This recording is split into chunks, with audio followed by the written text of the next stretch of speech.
مشرق اور مغرب کے درمیان مکالمے کا منفرد منظر، غانم المفتہ کون؟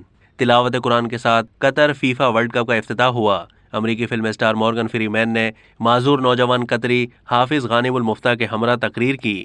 مشرق اور مغرب کے درمیان مکالمے کا منفرد منظر پیش کیا گیا۔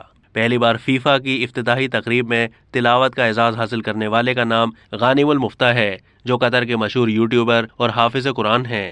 غانم المفتہ 5 مئی 2002 کو قطر میں پیدا ہوئے۔ بچپن میں ہی وہ ایک ایسی بیماری کا شکار تھے جس میں ریڑھ کی ہڈی کا ایک حصہ نشوونما نہیں پا سکتا تھا۔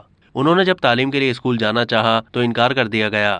ایک اسکول نے داخلہ دیا تو وہاں کے بچے نہ اپنا سکے اور وہ دور دور رہنے لگے، لیکن غانم المفتہ نے اپنی لگن سے یونیورسٹی تک تعلیم حاصل کی اور 15 سال کی عمر میں قطر کی سب سے کم عمر کاروباری شخصیت بھی بن گئے۔ انہوں نے دینی تعلیمات حاصل کیں، حافظ قرآن بنے اور آج 20 سالہ غانم المفتہ قطر کے معروف موٹیویشنل اسپیکر ہیں اور ساتھ ہی غریسہ آئس کریم نامی کمپنی کے بھی مالک ہیں، جس کی قطر میں 6 شاخیں اور 60 کے قریب ورکرز ہیں۔ یہی نہیں بلکہ اپنے خاندان کی سپورٹ سے فلاحی تنظیم الغانم فاؤنڈیشن کی بنیاد بھی رکھی، جو دنیا بھر میں معذور افراد کو ویل چیئر فراہم کرتی ہے۔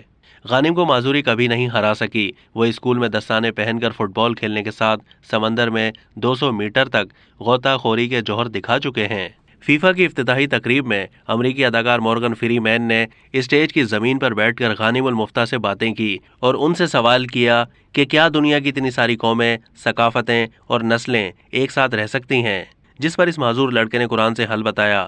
قرآن کی بہت ہی عمدہ آیات کا انتخاب کرتے ہوئے اس سوال کا جواب دیا، جن میں توحید اور مساوات کا خصوصی درس تھا۔ اب تک کے لیے اتنا ہی۔ مزید معلومات کے لیے ڈیلی جنگ کے یوٹیوب چینل کو سبسکرائب کیجیے۔